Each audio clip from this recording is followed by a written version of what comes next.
The cursor blinked on my laptop screen, mocking me with its steady rhythm, while I tried to remember what I'd been typing before Mateo walked past my desk. Again. For the third time in 20 minutes, which wasn't unusual, but today felt different. Today, he'd paused each time, his presence a tangible weight that made the air in my small office feel thinner. I was supposed to be finalizing the campaign metrics for our latest product launch, but my brain had turned to static the moment his cologne, something expensive and dark that probably cost more than my monthly rent, had drifted through my doorway during his first pass. My fingers hovered over the keyboard. The spreadsheet needed attention. The presentation needed polish. Everything needed to be perfect because Mateo Christensen demanded perfection. And in the 8 months I'd worked as his marketing executive, I'd learned that falling short wasn't an option. Outside my office window, Copenhagen's November rain painted the glass in diagonal streaks. The weather matched my mood, gray, uncertain, caught between what I wanted to ignore and what I couldn't stop noticing. "Know me." His voice came from my doorway, and I jumped slightly, my hand knocking against my coffee mug. Cold liquid sloshed over the rim onto my wrist. "Mr. Christensen." I grabbed a napkin, blotting at the mess while trying to look composed, trying to ignore how my pulse had kicked up simply because he'd said my name in that particular way. Low, deliberate, like he was tasting each syllable. He stepped into my office without invitation, which was typical. Mateo didn't ask permission. He moved through spaces like he owned them, which, technically, he did own this entire building and the 3 others that housed his business empire. But it was more than that. It was the way he carried himself. Tall frame, dark hair styled with casual precision, suits tailored so perfectly, they looked like they'd been sewn directly onto his body. The Hansen account presentation. He moved to my desk, standing too close to be professional. "You're presenting it tomorrow." I thought Casper's no longer on the account. Mateo's gray eyes fixed on mine, and I felt pinned. "You're handling it. I need someone I can trust to represent our brand accurately." My mouth went dry. The Hansen account was massive, a hotel chain looking to rebrand their entire luxury division.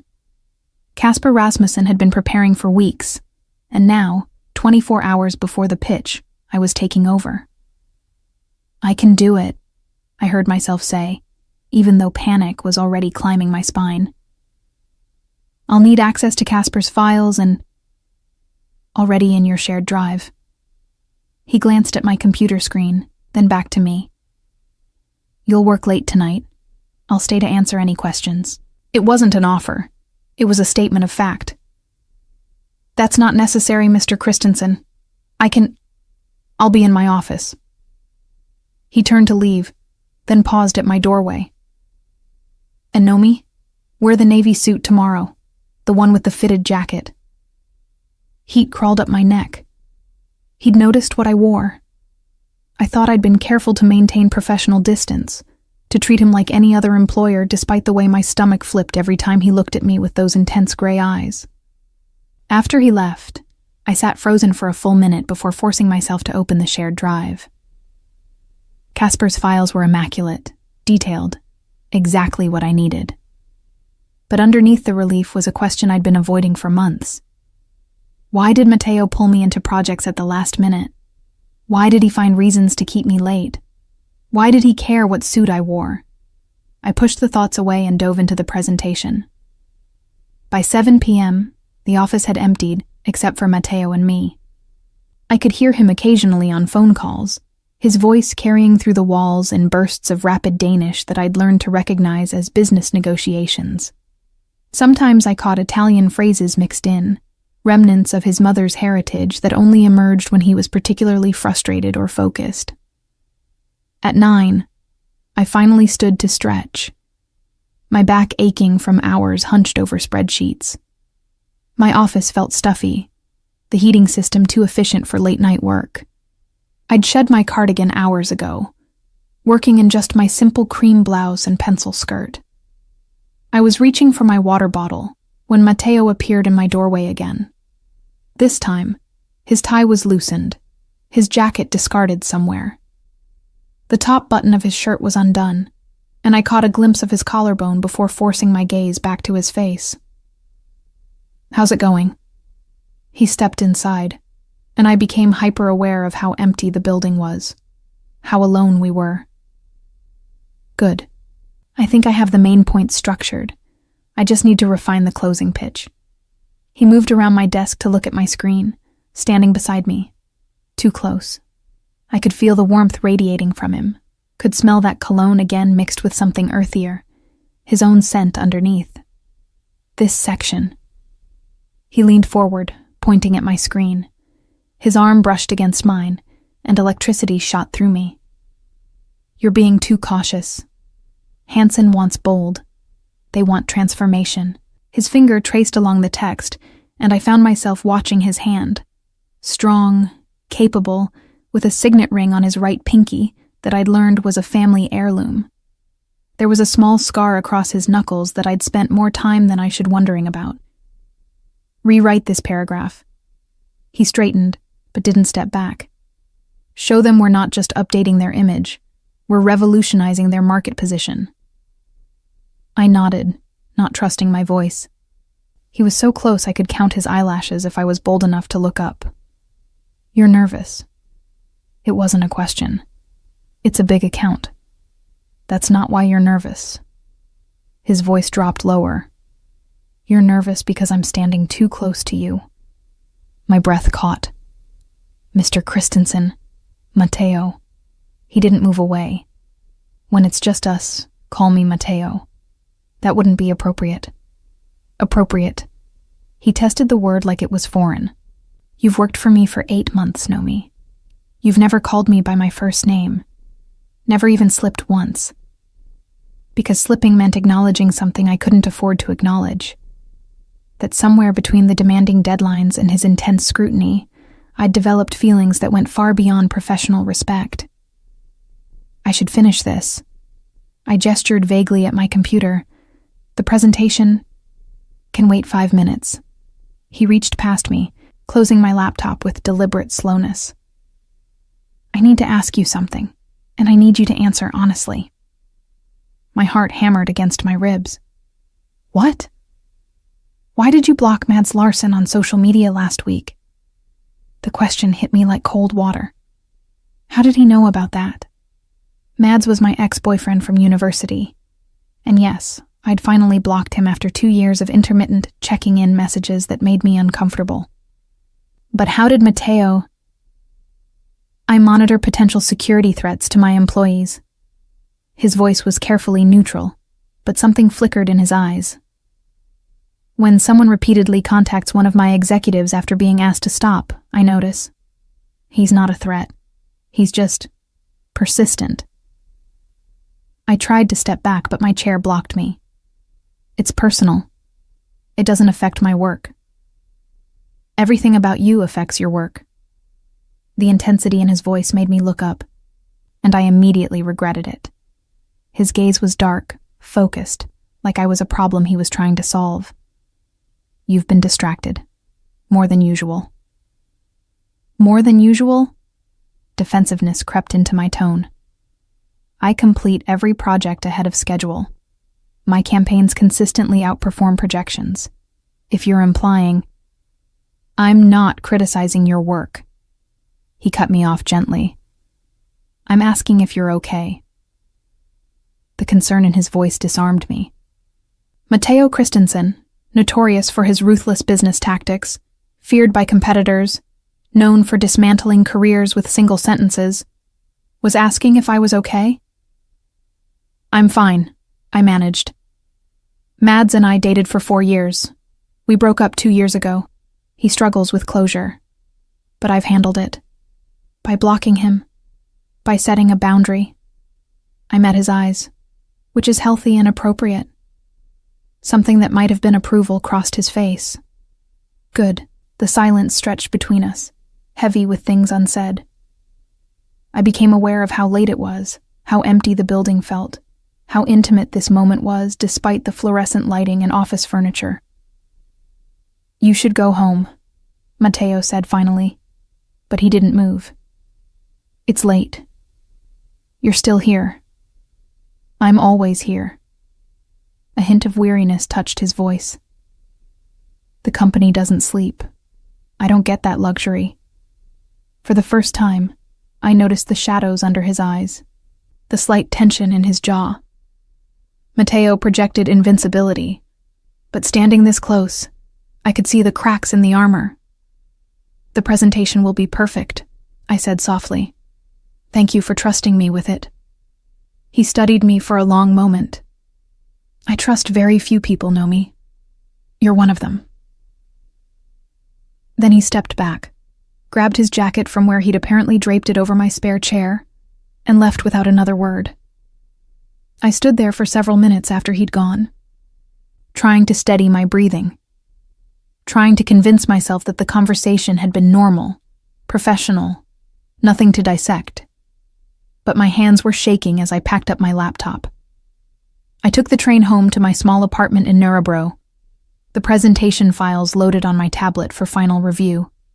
The November cold bit through my coat as I walked from the station, and I found myself thinking about Matteo's office. Always perfectly climate-controlled, always comfortable. My apartment was dark when I entered. My roommate Sophie was visiting family in Aalborg, so I had the space to myself. I should have felt relieved. Instead, the emptiness felt oppressive. I changed into comfortable clothes, made chamomile tea, and settled onto my worn couch with my tablet. But before opening the presentation files, I made a mistake. I opened Instagram. My latest post was from last weekend, a photo Sophie had taken of me at a cafe, laughing at something off camera. I looked happy in it, relaxed in a way I rarely felt at work. The cream sweater I wore brought out the warmth in my brown eyes, and for once, my perpetually anxious expression had smoothed into something almost peaceful. The post had the usual likes and comments from friends, but one comment, posted 3 hours ago, made my stomach drop. Schmads Larson. I miss you. We should talk. I stared at the words, feeling the familiar mixture of guilt and irritation. Mads had been my first serious relationship, and ending things had been painful for both of us. But I'd been clear. We wanted different things. He wanted security and routine. I wanted growth, even if growth meant uncertainty. Blocking him last week had felt empowering. Seeing him circumvent it by commenting publicly felt violating. I was reaching to delete the comment when a new notification appeared. And Matteo Christensen replied, "My girl." My breath stopped. Matteo had Instagram? I'd never seen him use social media. His company had official accounts, but I'd assumed he delegated all that to the communications team. Yet here was his verified profile, minimal posts, thousands of followers, and a comment on my photo that had just exploded my carefully maintained professional boundaries. My girl. 2 words that changed everything. I didn't sleep. How could I, when those 2 words kept replaying in my mind like a glitch in reality? My girl, posted publicly where anyone could see. My colleagues, my friends, my ex-boyfriend who'd prompted this entire mess. By 6 a.m., I gave up on rest and showered, my movements mechanical. The navy suit Matteo had mentioned hung in my closet, and I found myself staring at it with a mixture of resentment and something more complicated. He'd noticed this suit specifically, which meant he'd been paying attention to my wardrobe, cataloging details I thought I'd kept invisible. The fitted jacket hugged my frame perfectly, professional but undeniably feminine. Paired with a silk blouse and modest heels, I looked capable, confident, like someone who could present a 1,000,000 account without her voice shaking, like someone who could confront her boss about crossing boundaries. My phone buzzed as I applied minimal makeup. A text from Sophie. Matteo Christensen called you his girl? What is happening? I ignored it. I'd deal with Sophie's interrogation later. The office building looked different in early morning light, all glass and steel, imposing. Matteo's empire made tangible. I'd been so focused on surviving each day that I'd never really considered what it meant to work for a man like him. What power he wielded, not just in business, but in the shadowy spaces where business intersected with things people didn't discuss openly. I'd heard whispers, rumors about his family's connections, about deals made in smoke-filled rooms, about competitors who'd suddenly decided to relocate. Nothing concrete. Nothing I could point to and say, this is proof. But the whispers existed, carried on the same wind that brought his reputation for ruthlessness. And now he'd claimed me publicly. I arrived at 7:30 to find the office already humming with activity. My colleagues glanced at me as I passed, their expressions ranging from curious to envious to concerned. Apparently, everyone had seen the Instagram comment. Nikolai Peterson, Mateo's right hand, stopped me outside my office. He was a mountain of a man with kind eyes that seemed incongruous with his intimidating build. Know me. His voice was gentle. Mr. Christensen wants to see you before the Hansen presentation. 9 a.m. in his office. About the presentation? He didn't specify. Nikolai's expression was carefully neutral. But I'd prepare for multiple topics. After he left, I locked my office door and allowed myself exactly 3 minutes to panic. My breathing came fast and shallow, my hands trembling as I gripped the edge of my desk. What was I doing? I should march up to Mateo's office right now and demand he explain himself. Or I should quit. Or I should... A knock interrupted my spiral.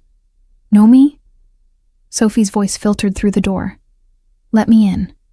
I unlocked it to find my best friend holding 2 coffees and looking determined. Sophie Hansen, no relation to the hotel chain she always clarified, was everything I wasn't. Bold, outspoken, unapologetically herself. We'd been assigned as roommates during university, and had been inseparable since. You look like you're about to throw up. She thrust a coffee at me. Drink, breathe, talk. I can't talk about this. He called you his girl on a public Instagram post. Sophie closed my office door behind her. That's not a can't talk about it situation. That's a requires immediate debriefing situation. I sank into my chair. I don't know what it means. It means your insanely hot, terrifyingly powerful boss just publicly claimed you. Sophie perched on my desk. Question is, how do you feel about that? How did I feel? Confused, terrified, exhilarated. Like I'd been seen in a way I'd been trying to avoid being seen for 8 months. He has no right, I started. Does he? Sophie interrupted gently. Know me. I've watched you pretend not to notice how he looks at you. How he finds excuses to keep you late. How he shows up wherever you are in the building like he's magnetically pulled to your location. That's just, he's particular about the work. He wants things done correctly. He wants you. Sophie's voice was matter of fact. And unless I'm completely misreading the past 8 months, you want him too. I opened my mouth to deny it, then closed it again. What was the point of lying to Sophie? She knew me too well. It doesn't matter what I want, I said finally. He's my employer. There are rules. Mateo Christensen doesn't follow other people's rules. Sophie stood, squeezing my shoulder. Question is, do you have the courage to stop hiding behind yours? After she left, I spent the next hour perfecting the Hansen presentation, burying myself in work because work was safe. Work made sense. Work didn't require me to examine feelings I'd been suppressing since my 3rd week of employment, when Mateo had stayed late to help me debug a campaign crisis, and I'd glimpsed the brilliant, focused mind beneath the intimidating exterior. At 8:50, I gathered my materials and headed to Mateo's office on the top floor. His assistant's desk was empty. She didn't arrive until 9, so I knocked directly on his door. Come in. He was standing by his floor-to-ceiling windows, hands in his pockets, looking out over Copenhagen. The morning light turned his dark hair almost bronze, highlighting the sharp planes of his face. He wore another impeccable suit, charcoal today, and I found myself remembering Sophie's words. Insanely hot. Know me. He turned, and his eyes traveled over me slowly, cataloging the navy suit. Perfect. You wanted to see me before the presentation. I did. He moved to his desk, leaning against it casually. Too casually. Like he was trying to appear relaxed when every line of his body radiated tension. About last night. My stomach clenched. The Instagram comment. Yes. It was inappropriate. I forced steel into my voice. It crossed professional boundaries and put me in an uncomfortable position. I need you to delete it and refrain from... No. The single word stopped me cold. No? I repeated. I'm not deleting it. He crossed his arms. And I'm not apologizing for it. Anger flared in my chest. Hot and sudden. You can't just... You had no right... Your ex-boyfriend commented on your photo saying he missed you. Mateo's voice was controlled, but something dangerous lurked underneath. After you blocked him, after you set a boundary, he violated that boundary publicly, and I responded. By claiming ownership of me, by making it clear you're not available. He pushed off the desk, moving toward me. There's a difference, not in how it looks to everyone in this office. My voice rose despite my efforts to stay calm. Not in how it makes me appear to clients, to colleagues. How does it make you appear? Like I. I couldn't finish the sentence. Like you're mine. He closed the distance between us. Is that what bothers you, Nomi? The implication, or the fact that it's true? It's not true. I'm your employee. That's all. Is it? His gray eyes pinned me. Then why do you avoid looking at me during meetings? Why do you leave rooms the moment I enter them?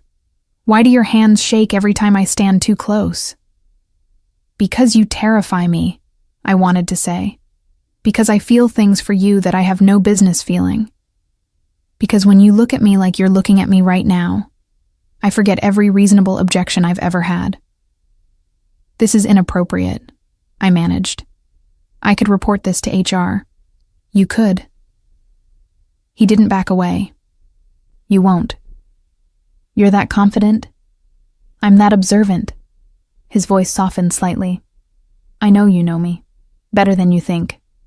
I know you stay late not because I ask you to, but because you lose yourself in the work. I know you prefer tea to coffee, but drink coffee because it's what's available in the break room. I know you touch your grandmother's ring when you're nervous.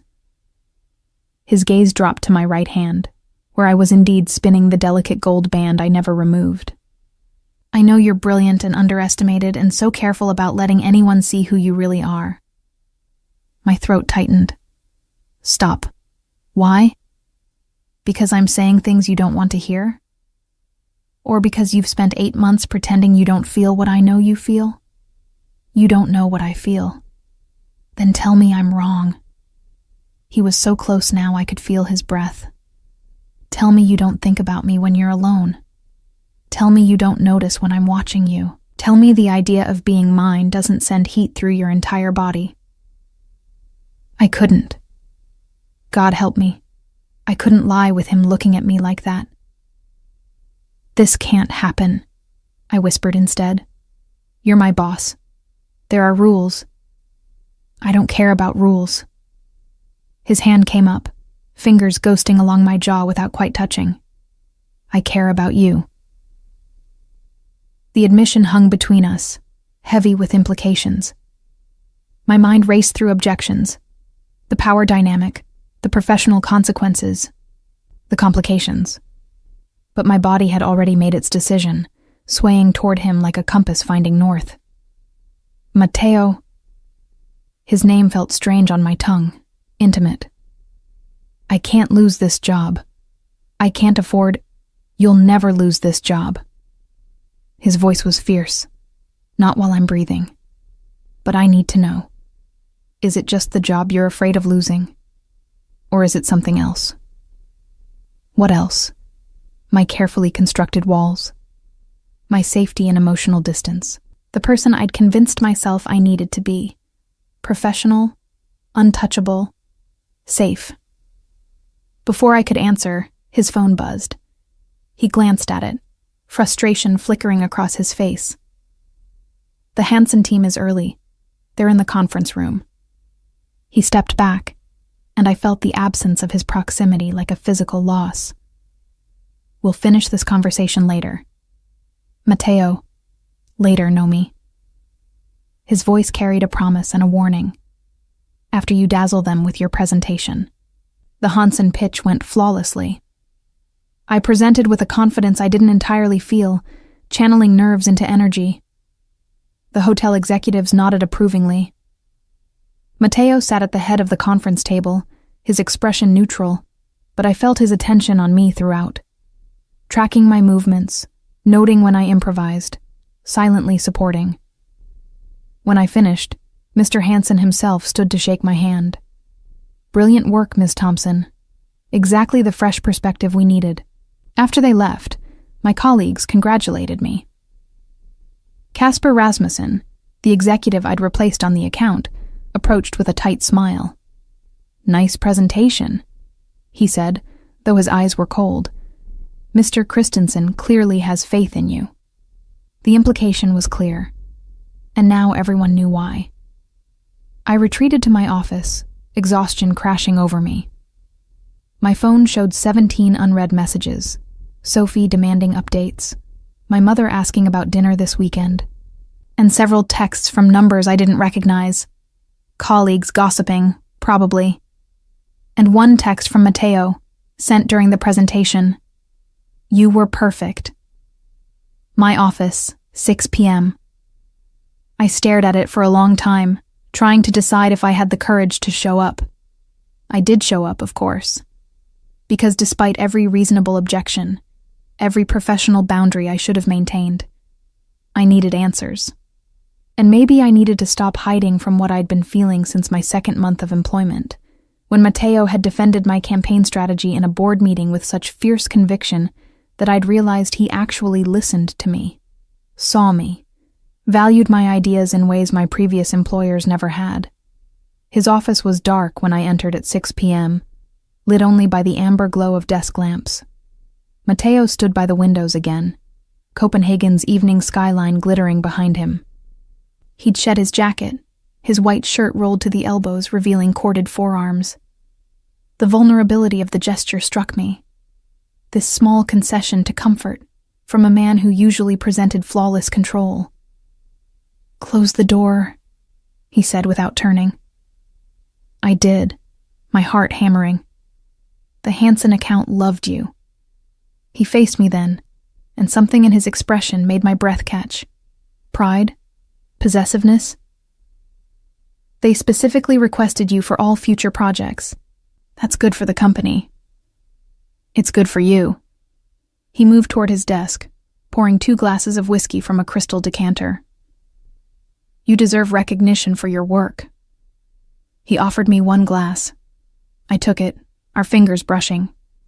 Electricity shot through me at the contact, and from the way his jaw tightened, he'd felt it too. I didn't come here to discuss the Hansen account, I said, forcing steadiness into my voice. I know. He took a deliberate sip, his eyes never leaving mine. You came for answers. You said we'd finish our conversation, the one about... I gestured vaguely. About why you think you have the right to call me yours. Not think, no. He set down his glass. And before you object again, let me show you something. He moved to his desk, opening a locked drawer. From it, he pulled a file folder. My name was printed on the tab. When I hired you 8 months ago, he began, it was because your portfolio was exceptional. Your campaigns for that struggling bookshop chain in Odense, you didn't just increase their visibility, you gave them an identity, made people care about something they'd ignored for years. I remembered that project. It had been a labor of love, working with a family-owned business that was being crushed by corporate competitors. I'd crafted a campaign around the owner's story, their passion for literature, their role as community gathering space. It had felt personal in ways most marketing never did. I didn't expect to care about you beyond your professional value. Matteo continued, opening the file. But then you started working for me, and I noticed things. He pulled out a paper, a performance review from my 3-month evaluation. My scores were exceptional, but there were handwritten notes in the margins. Matteo's handwriting. Stays late even when not required. Genuinely cares about project outcomes beyond metrics. Defensive about creative choices. Good. Means she has conviction. Avoided eye contact during review. Interesting. My face heated. You've been documenting me? Observing. He pulled out more papers. 4 months in, you launched the Rasmussen jewelry campaign. You remember? I nodded. It had been my first major solo project for his company. You stayed until midnight 3 days in a row perfecting the visuals. Nikolai reported finding you asleep at your desk on day 2. He handed me a photo, one I'd never seen. Me, slumped over my keyboard, exhausted. Someone had draped a blanket over my shoulders. You did this? I touched the photo. I told Nikolai to make sure you were warm, to order food to your office. His voice was soft. Even then, I knew I was in trouble. Trouble? You consumed my thoughts. He met my eyes directly. I'd be in critical negotiations, million-kroner decisions, and I'd wonder if you'd eaten lunch, if you were cold, if that Mads idiot was bothering you again. My mouth went dry. Matteo. 6 months in, I realized what was happening. He closed the folder. I was falling in love with my employee, with a woman so carefully professional that I had no idea if she felt anything for me beyond polite respect. The word love echoed through the office, impossible and real. You can't love me, I whispered.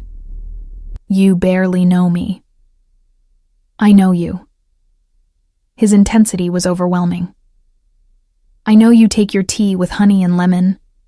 I know you walk to work even in rain because you like the time to think. I know you call your mother every Sunday evening at 7. I know you champion underdogs in every campaign because you identify with them. I know your smile is rare and genuine and worth every effort to earn. He moved closer. I know you're terrified of being vulnerable, of letting anyone see the parts of you that aren't carefully curated professional perfection. Tears burned behind my eyes. Stop. Why? Because I'm right. Because it doesn't matter. The words burst out, raw and desperate. Even if what you're saying is true, it doesn't change the reality. You're my employer. This is impossible. Why is it impossible? Because you hold all the power. I set down the whiskey glass before I dropped it. Because if this goes wrong, I lose everything and you lose nothing. Because everyone in this office already thinks I'm sleeping with you for advancement, and actually doing it would just confirm. Then quit. I stared at him. What? Quit? His voice was calm, certain. If the employer-employee dynamic is the problem, remove it. I'll write you a recommendation that will get you hired anywhere in Copenhagen. Any company would be lucky to have you. You're insane. I'm in love with you. He said it like it was simple fact. And I'm offering you a way to remove the obstacle you keep hiding behind. I can't just quit. I have rent, student loans. I'll cover your expenses until you find something else. He waved off my objection before I could voice it. Not as payment, as support. The way people who care about each other offer support. My mind reeled. You're serious. Completely. He closed the final distance between us. I want you, Nomi. Not as my employee. Not as some conquest. I want you as my partner. as someone I come home to, as someone who challenges me and trusts me and lets me see all the parts of her she hides from everyone else. You don't want me. I shook my head, panic rising. You want some idealized version you've constructed. You don't know about my anxiety, my insecurities. You don't know that I cry during stupid commercials, or that I'm terrified of being abandoned, or that I... Show me. He cupped my face gently, his thumbs brushing my cheekbones. Show me all of it. The anxiety, the fear, the parts you think are too much. Let me prove I want those parts too. And suddenly I was crying, really crying, in my boss's office, 8 months of suppressed feelings spilling over. Matteo pulled me against his chest, one hand cradling the back of my head while the other pressed against my lower back. He didn't shush me or tell me to stop. He just held me, solid and warm, while I soaked his expensive shirt with tears. I'm so tired, I admitted against his chest. Tired of being careful, of hiding. Then stop hiding. His voice rumbled through me. At least with me. You're safe here, Nomi. I promise you that. I pulled back to look at him, and what I saw in his face stole my breath. Tenderness, certainty, and underneath it all, vulnerability that matched my own. If I say yes to this, I said carefully, I need things from you too. Name them. Honesty. Complete honesty about who you are and what you do. Something flickered in his expression. Nomi? I've heard the whispers, Matteo, about your family connections, about business deals that happen in shadows. If we're doing this, I need to know what I'm stepping into. He was quiet for a long moment. Then he nodded slowly. My family has. Complicated history. My grandfather built this empire through methods that weren't always legal. My father tried to legitimize everything, and I've continued that work. But yes, there are still shadows, still connections to people who operate in gray areas. His jaw tightened. I've worked hard to separate my business from that world, but it's there. It follows me. Is there danger? Not to you. Never to you. The fierceness in his voice was absolute. Anyone who touched you would face consequences they couldn't imagine. It should have scared me. Instead, I felt strangely protected. I need independence, I continued. Room to make my own choices. I can't be someone's possession. You're not a possession. He traced my jawline gently. You're a partner, equal in all ways that matter. I need time. To think about quitting, about us. This is moving too fast. Take all the time you need. He kissed my forehead, the gesture so tender it made my chest ache. But Nomi, I'm not going anywhere, whether you're my employee or not, whether this takes weeks or months to figure out. I'm here, waiting for you to be ready. We stood there in his office, holding each other as Copenhagen's lights glimmered outside. And for the first time in 8 months, I let myself admit the truth. I was falling for Matteo Christensen, and maybe, just maybe, that was okay. I didn't quit immediately. Not because I doubted Matteo's sincerity, but because I needed to prove something to myself. That I could navigate this situation without losing my professional identity. That choosing him didn't mean erasing me. The week after our conversation in his office, something shifted in how we moved around each other. At work, we maintained professional distance, but the awareness crackled between us constantly, a live wire neither of us could quite ignore. Matteo found small ways to show he meant his promises. When Casper made a snide comment about my Hansen account success in a meeting, Matteo's response was swift and brutal, reassigning Casper to grunt work projects until his attitude improved. When I stayed late on a particularly demanding campaign, food appeared at my desk. Always my favorites, always with a note in Matteo's handwriting. You need to eat. M. Don't skip dinner again. M. Stop working and go home. The campaign can wait until morning. M. I saved every note. The Thursday after our talk, Matteo asked me to dinner, not as employer and employee, as two people figuring out what they meant to each other. There's a place in Nihon, he said, standing in my office doorway with unusual hesitancy. Small, quiet, good food. Will you come with me? I should have said no. Should have maintained distance until I'd decided about quitting, about us. But when I looked at him, really looked at this powerful man who was offering me choice, patience, honesty, I found myself nodding. Yes, but I drive myself there and back. A small smile touched his lips. Independent to the core. 7 p.m.? That evening, I spent an embarrassing amount of time choosing my outfit. Not the professional armor I wore to work, but a soft emerald dress that Sophie had convinced me to buy months ago. I left my hair down instead of pulled back in its usual twist. Applied makeup with a less careful hand, letting myself look softer. Less guarded. The restaurant was exactly as promised. Intimate, elegant, tucked away where tourists rarely ventured. Matteo waited at a corner table, and when he saw me, something raw crossed his face.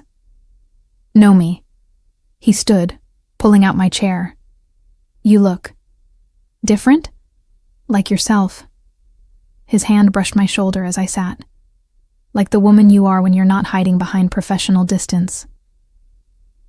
The evening unfolded like something from a dream. We talked about everything except work. His childhood in Copenhagen, my years at university, his complicated relationship with his father, my close bond with my mother. He asked questions that showed he'd been paying attention for months, and I found myself answering honestly in ways I rarely did. Tell me about Mads, he said eventually, his voice carefully neutral. The real story, not the professional summary. I twirled my wine glass, gathering courage. We met in my second year of university. He was safe, predictable. I thought that was what I wanted. Someone stable who wouldn't challenge me too much. I met Matteo's eyes. But safe turned into stifling. He wanted me to settle, to accept limitations. When I got the opportunity to interview at your company, he asked me not to go. Said I should stick with the small marketing firm where I was barely making rent. But you went anyway. I went anyway. I smiled slightly. Best decision I ever made, even though it meant ending a 4-year relationship and starting over alone. You're never alone anymore. Matteo's hand covered mine on the table. Not while I'm here. After dinner, he walked me to my car, his hand at the small of my back. The November air was sharp, but I barely felt it. When we reached my car, he opened the door for me, then hesitated. Can I kiss you? The question was soft, requesting permission rather than assuming it. My heart raced. Yes. He cupped my face with both hands, studying me for a long moment. Then his lips met mine, gentle, questioning. Nothing rushed or demanding. Just Matteo, asking me to let him in. I responded tentatively at first, then with growing confidence. My hands found his chest, feeling his heart hammer under my palms. The kiss deepened, and I tasted wine and promise and the beginning of something I'd been denying for too long. When we broke apart, both breathing hard, Matteo rested his forehead against mine. I've wanted to do that for 8 months, he admitted. Only 8 months? 6.5 months to be precise.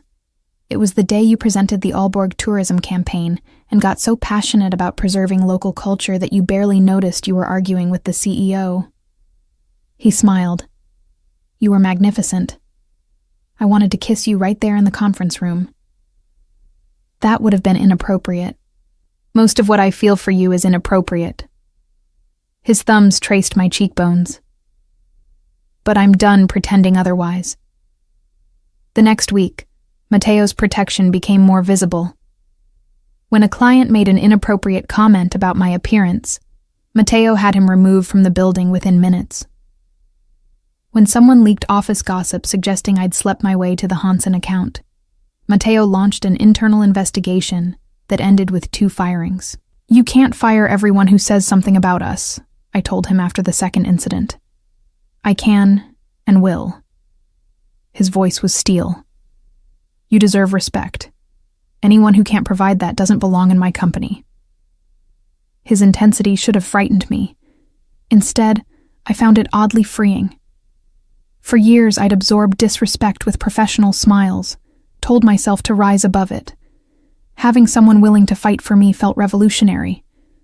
But with protection came possessiveness. Matteo started finding reasons to interrupt when male colleagues spoke to me. He'd appear at my office door during lunch if I mentioned eating with coworkers. He tracked my movements through the building with a focus that bordered on obsessive. 2 weeks after our first dinner, I confronted him about it. "You need to stop hovering," I said, standing in his office after everyone else had left. "I appreciate the support, but this is getting excessive." "Excessive?" He looked genuinely confused. "I'm ensuring your safety." "I'm in an office building, Matteo, not a war zone." "You don't know what people are capable of." Something dark flickered in his expression. "Especially people who feel threatened by your success." "So you're going to follow me everywhere? Monitor every interaction?" "If necessary." "That's not protection.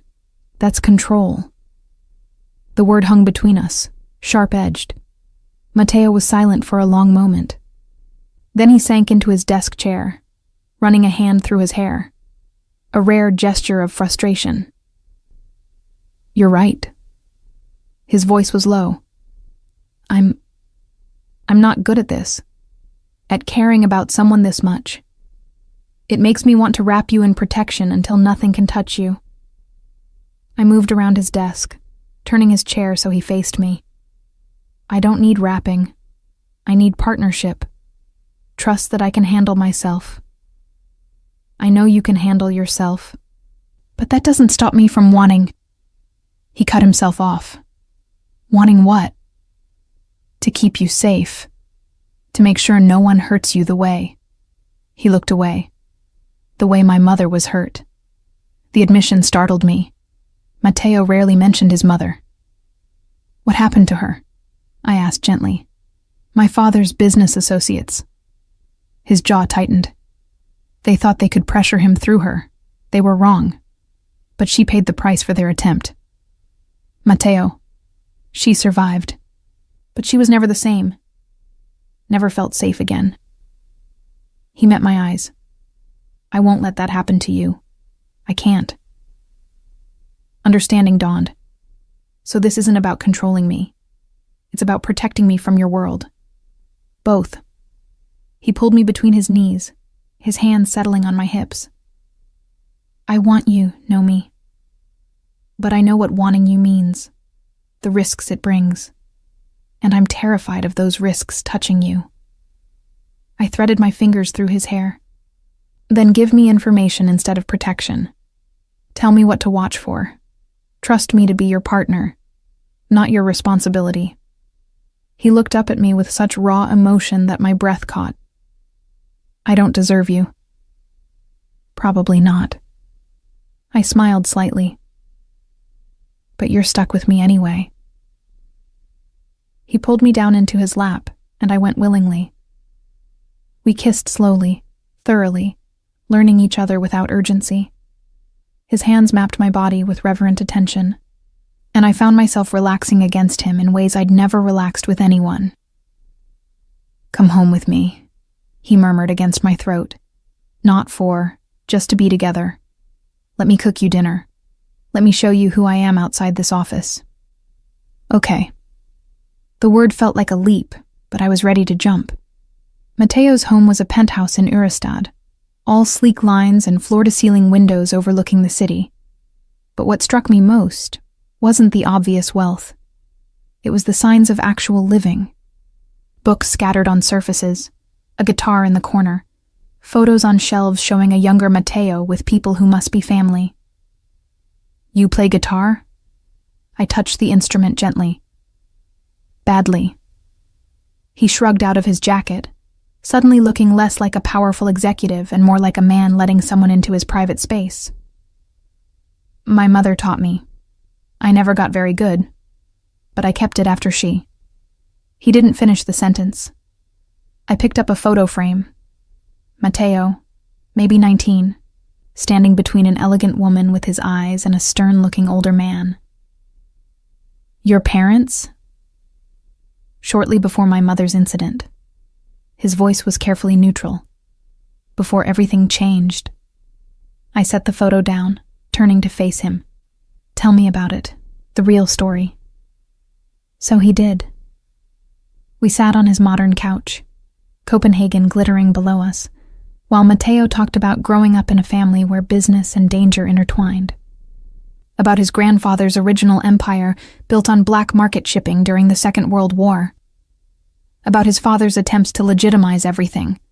About the rivals who'd tried to pressure his father through his mother, leaving her traumatized even though she physically survived. I was 20, he said quietly. Old enough to understand what happened, but too young to prevent it. My father became paranoid after that. Controlled everything. Trusted no one. I swore I'd never be like him. He laughed without humor. But here I am, tracking your movements, firing anyone who looks at you wrong. You're not him. I took his hand. You're trying to protect, not control. There's a difference. Is there? It doesn't feel different when I'm obsessing over whether you ate lunch or if that Casper idiot said something to upset you. The difference is, you listen when I tell you to stop. I squeezed his hand. You're aware enough to recognize your behavior. That's not your father. That's you trying to do better. He pulled me against him, and I nestled into his side, feeling the solid warmth of him. We stayed like that for a long time, not speaking. Just existing together.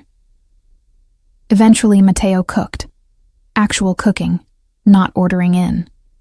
He moved around his kitchen with surprising competence, making pasta carbonara while I watched from a bar stool, asking questions about the recipes his mother had taught him. She was French originally, he explained, stirring cream. Met my father during a business trip to Paris. Everyone said it wouldn't work. Different worlds, different expectations. But they loved each other fiercely, until they couldn't anymore. What changed? Fear. He plated the food with precision. Fear of losing each other. It consumed them until there was nothing left but the fear. That won't be us, I said, with conviction I didn't entirely feel. No? He set a plate before me. How can you be sure? Because we're talking about it. Because you're letting me see this side of you. Because I'm choosing you with full knowledge of what it means. I took a bite of pasta. Perfect, of course. Your parents didn't have that choice. The danger was forced on them. But you're giving me all the information, letting me decide if this is worth the risk. And is it? His eyes were intense. Worth the risk? I set down my fork, meeting his gaze steadily. I quit today. Matteo went absolutely still. What? I submitted my resignation this afternoon, effective in 2 weeks, per my contract. My heart raced as I said it aloud. I'm taking the leap, Matteo. I'm choosing you. The relief that crossed his face was profound. He rounded the counter, pulling me off the bar stool into a fierce embrace. You're sure? He asked against my hair. You're completely sure? Terrified, but sure. I pulled back to look at him. I have interviews lined up at 3 companies, all of them excited about my work. I'll be fine professionally. You'll be more than fine. You're brilliant. He kissed me, deep, claiming, celebratory. When we broke apart, both breathing hard, he rested his forehead against mine. 2 weeks. Then you're mine completely. I'm mine completely, I corrected gently. But yes, I'm yours too. Those final 2 weeks at Mateo's company were surreal. Everyone knew I was leaving, though the official reason given was pursuing new opportunities. The knowing looks and whispered conversations followed me through hallways. But Mateo had been right. Having made the decision lifted something heavy from my chest. He continued to maintain professional distance at work. But in private, his restraint crumbled. We spent every evening together, sometimes at his penthouse, sometimes at my modest apartment that he found charming despite its worn furniture. He met Sophie, who interrogated him thoroughly before giving her approval. He had dinner with my mother, charming her within minutes with his genuine interest in her garden designs. "He's intense," my mother observed later. "But he looks at you like you're his entire world. Don't take that lightly, Nomi." I couldn't. Because the more time I spent with Mateo, the more I understood the depth of what he was offering. Not just wealth or protection, but genuine partnership with a man who saw me, really saw me, in ways I'd never been seen before. My last day of work arrived with unexpected emotion. My colleagues threw me a small party, and even Casper managed a grudging farewell. But the moment that mattered came at 5 p.m., when I cleaned out my office for the final time. Mateo appeared in my doorway, leaning against the frame with his arms crossed. "All done?" "All done." I looked around the space that had been mine for 8 months, where I'd grown professionally, where I'd fallen for an impossible man. It's strange. Leaving. Necessary, though. He moved into the office, closing the door behind him. Because starting tomorrow, I want to be able to do this. He kissed me, slow, deep, thorough. The kind of kiss we'd been denying ourselves within these walls for weeks. When we broke apart, I was dizzy. "Tomorrow," I confirmed. "No more boss, no more employee, just us." "Just us," he agreed. "Though I should warn you, now that there are no professional boundaries, I plan to be insufferably attentive." I can handle insufferable. Can you handle me telling you I love you? The question was soft, vulnerable. Because I do know me. I love you. Have loved you for months. And I need you to know that before we move forward. Tears burned behind my eyes. I love you too, even though you're intense and overprotective and slightly insane. Only slightly? He smiled against my lips. I must be slipping. That night, we made love for the first time in his penthouse, Copenhagen's lights spreading below us like fallen stars. Mateo was reverent, patient, checking in constantly to ensure I was comfortable. The vulnerability of being completely seen, physically, emotionally, should have terrified me. Instead, I felt safe, cherished, home. Afterward, tangled in his sheets with his arm heavy around my waist, I traced patterns on his chest. What happens now? I asked. With us? Now? He captured my wandering hand, kissing my fingers. Now I court you properly, take you on dates, show you off to everyone who matters, prove every day that choosing me was the right decision. You don't have to prove anything. I want to. He pulled me closer. You took a risk on me, Nomi. I won't take that lightly. In the months that followed, Mateo kept that promise. We navigated the transition from employer-employee to partners with surprising ease. He supported my job search enthusiastically, celebrating when I accepted a position at a prestigious agency that valued my skills. He gave me space when I needed it, and was there when I wanted him close. But he also showed me his world, the complicated dance of legitimate business and shadow connections. He introduced me to people whose names appeared in newspapers, whose handshakes carried weight, and slowly, carefully, I built my own network within that world.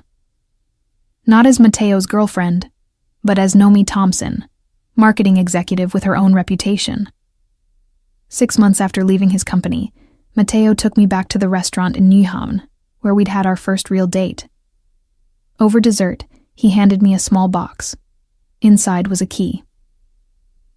"To the penthouse," he explained. "I want you to move in, not because I'm trying to control you or keep you close, but because coming home to you is the best part of my day, and I'm greedy for more of those moments." I studied the key, feeling the weight of what he was offering.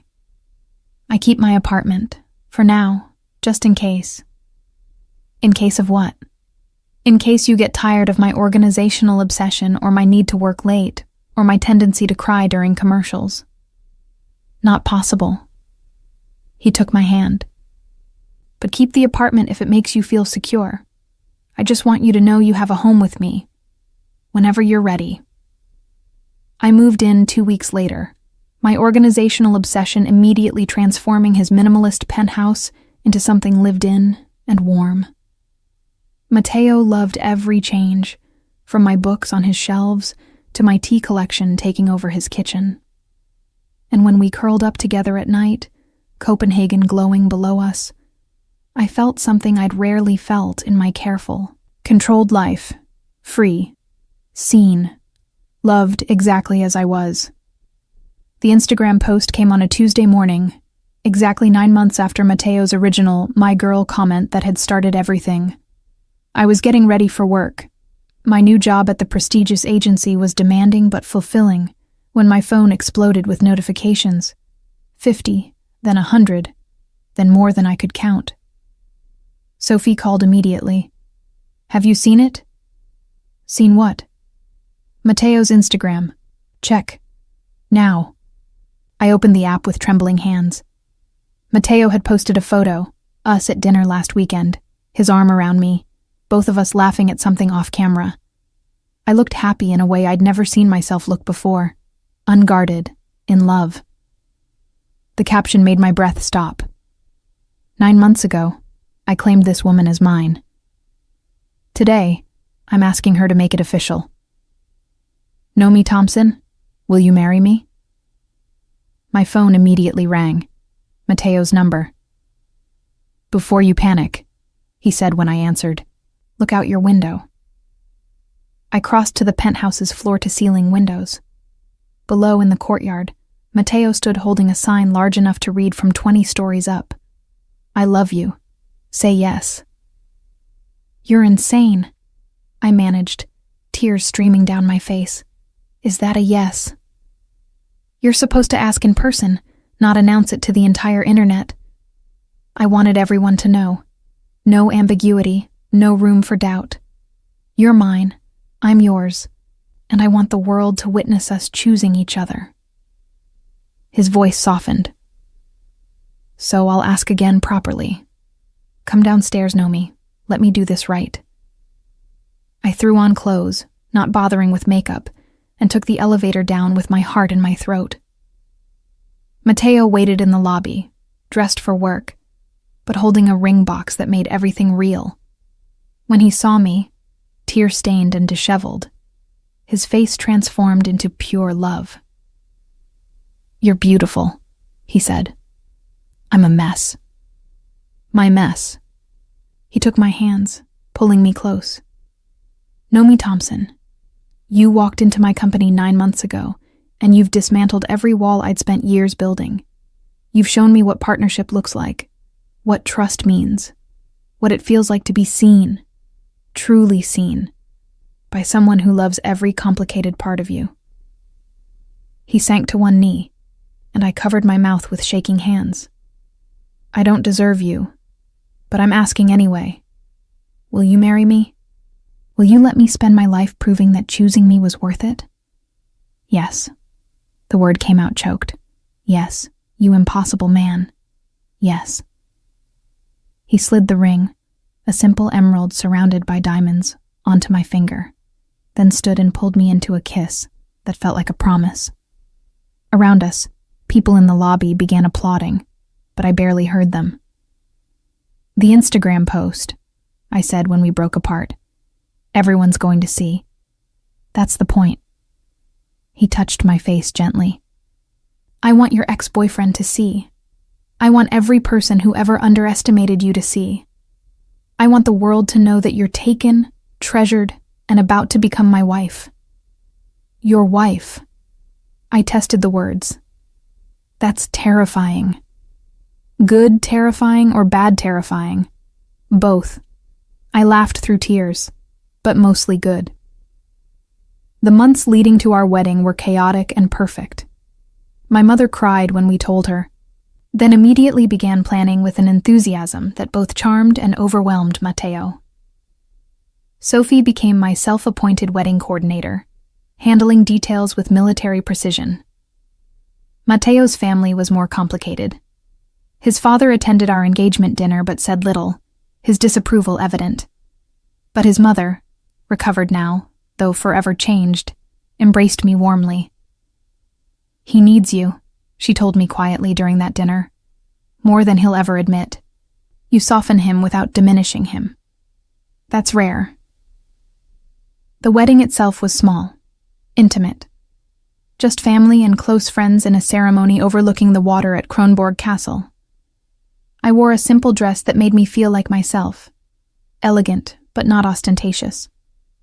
Matteo wore a suit that made my breath catch and looked at me throughout the ceremony like I was his entire world. When we exchanged vows, I promised to call him out when his protectiveness became controlling, to push back against his intensity, to be his partner rather than his possession. He promised to trust me, to give me space, to remember that loving me meant letting me be fully myself. I promise, he said, his voice rough with emotion, to spend every day proving that you made the right choice, that loving me, with all my complications and shadows, was worth the risk. It was, I assured him. It is. It always will be. Our first year of marriage taught us how to navigate the balance between his protective instincts and my fierce independence. Matteo struggled when I took on a high-profile campaign that required travel. He worried when I insisted on keeping my own career rather than becoming simply Mrs. Christensen. But he also listened when I explained that I needed to be more than his wife, that my identity mattered. And slowly, I watched him transform. Not into someone different, but into a fuller version of himself. The man who'd been so controlled, so careful about showing vulnerability, learned to let me see his fears. The intensity that had once manifested as possessiveness became fierce support for my ambitions. You're changing me, he admitted one night as we lay tangled together. Good change or bad change? Terrifying change. He kissed my forehead. The kind where I can't imagine who I was before you. 2 years into our marriage, I became pregnant. Unexpected, unplanned, but undeniably wanted. Matteo's reaction was pure terror mixed with joy, immediately tripling security, obsessing over prenatal care, reading every book on fatherhood he could find. You're spiraling, I told him gently when I found him at 2 a.m. researching childhood development. I want to be ready. You can't prepare for everything. I took the book from his hands. But you can trust that we'll figure it out together. Our daughter was born on a spring morning, tiny and perfect and loud. Matteo held her with such reverent care that I cried watching them. He'd built an empire, commanded respect through fear and strategic brilliance. But this small human reduced him to awed vulnerability. She's ours, he whispered, touching her small hand. We made her. We made her, I agreed. Our little miracle. Watching Matteo become a father revealed new dimensions of the man I'd married. His intensity focused entirely on our daughter's well-being. His protectiveness, still present but now understood, extended to another person who deserved fierce defense. And his capacity for love, which he'd spent years believing was limited, expanded in ways that humbled us both. 5 years into our marriage, I stood in our penthouse looking out at Copenhagen. Our daughter played nearby with blocks, her dark hair, Matteo's hair, falling into her face. My career had flourished, my confidence grown. I'd built a life that was mine while also being ours. Mateo came home, immediately swept our daughter into his arms, then crossed to kiss me with familiar passion. "How was your day?" he asked. "Exhausting. Brilliant. Yours?" "Better now." He pulled me close, our daughter between us. This is what I needed. Not just you, though you're everything, but this life we've built. This family. "No regrets?" I teased. "About the intense, overprotective tendencies? About falling for your former employee?" "Not a single one." He kissed me again.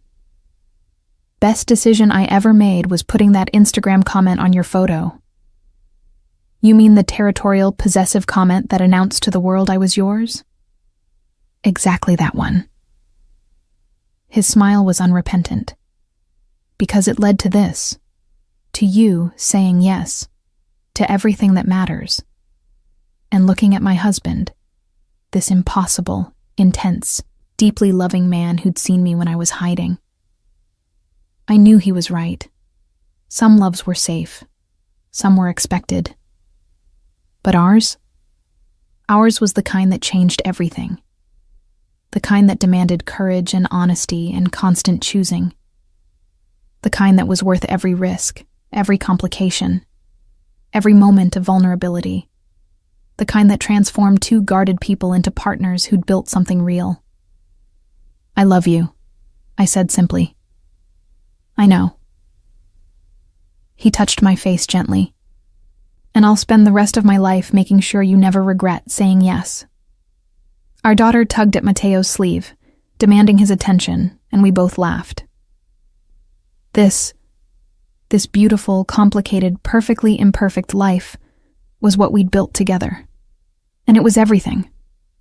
When a powerful man learns to kneel, not in weakness, but in devotion, that's when true partnership begins. Nomi's journey from hiding in professional boundaries to embracing bold, authentic love reminds us that the most transformative relationships don't diminish us. They reveal who we've always been beneath the fear. If you've ever found yourself choosing courage over comfort, I'd love to hear about it. What's one moment when you stopped hiding and let someone truly see you? Hit like if this story touched your heart, and share your own moment of choosing love despite the fear.